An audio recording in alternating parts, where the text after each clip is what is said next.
Hi అండి, welcome to SSB blogs. ఈరోజు recipe వచ్చేసి ఇడ్లీ. ఫస్ట్ 1 కప్ మినపప్పు తీసుకుంటున్నాను. ఇందులోనే మెంతులు కూడా వేస్తున్నాను, 1/2 టేబుల్ స్పూన్. ఇవన్నీ బాగా వాష్ చేసి ఫ్రెష్ వాటర్ వేసి 6 అవర్స్ నానబెట్టాలి. నెక్స్ట్ ఇంకొక బౌల్లో 2 కప్స్ ఇడ్లీ రవ్వ యాడ్ చేస్తున్నాను. ఈ రవ్వని కూడా వాష్ చేయాలి. వాష్ చేసుకొని నానబెట్టుకోవాలి. ఓకే అండి, నెక్స్ట్ మిక్సింగ్ జార్లోకి మినపప్పు వేసుకుంటున్నాను. స్మూత్ పేస్ట్లా మిక్సీ పట్టి ఇందులోనే రవ్వ కూడా వాటర్ అంతా పిండేసి వేస్తున్నాను. ఇవి రెండు బాగా కలిసేలా మిక్స్ చేసుకుంటున్నాను స్పూన్తో. నెక్స్ట్ ఒక 8 అవర్స్ రీఫ్రిజిరేటర్లో ఫర్మెంట్ కోసం పెడుతున్నాను. ఫర్మెంటేషన్ అవుతుంది కదా, చూడండి.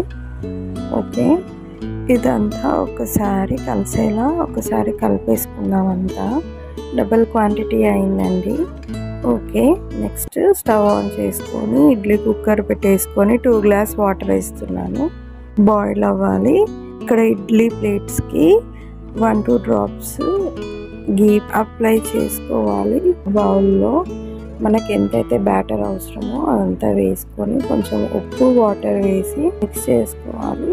ఇడ్లీ ప్లేట్స్లో పోర్ చేసుకుందాము. ఇలా ఇడ్లీ స్టాండ్ని కుక్కర్లో పెట్టేద్దాము. వాటర్ కొద్దిగా బాయిల్ అవుతుంది కదా, ఈ టైంలో పెట్టి 10 మినిట్స్ కుక్ చేయాలి, లిడ్ క్లోజ్ చేసి. ఓకేనండి, 10 మినిట్స్ కుక్ అయింది కదా, ఇప్పుడు కొంచెం చల్లారాలి. ఇంతేనండి, రెడీ అయిపోయినట్టే మన ఇడ్లీస్. స్పూన్తో తీసేసుకొని సర్వ్ చేసుకోవడమే అండి. పల్లీ చట్నీ, కొబ్బరి చట్నీ, సాంబార్, టమాటా చట్నీ, దేంతో అయినా చాలా బాగుంటుంది ఇడ్లీ. సో మీరు కూడా ఒకసారి నా స్టైల్లో ట్రై చేయండి. For more videos please subscribe, like, share, comment.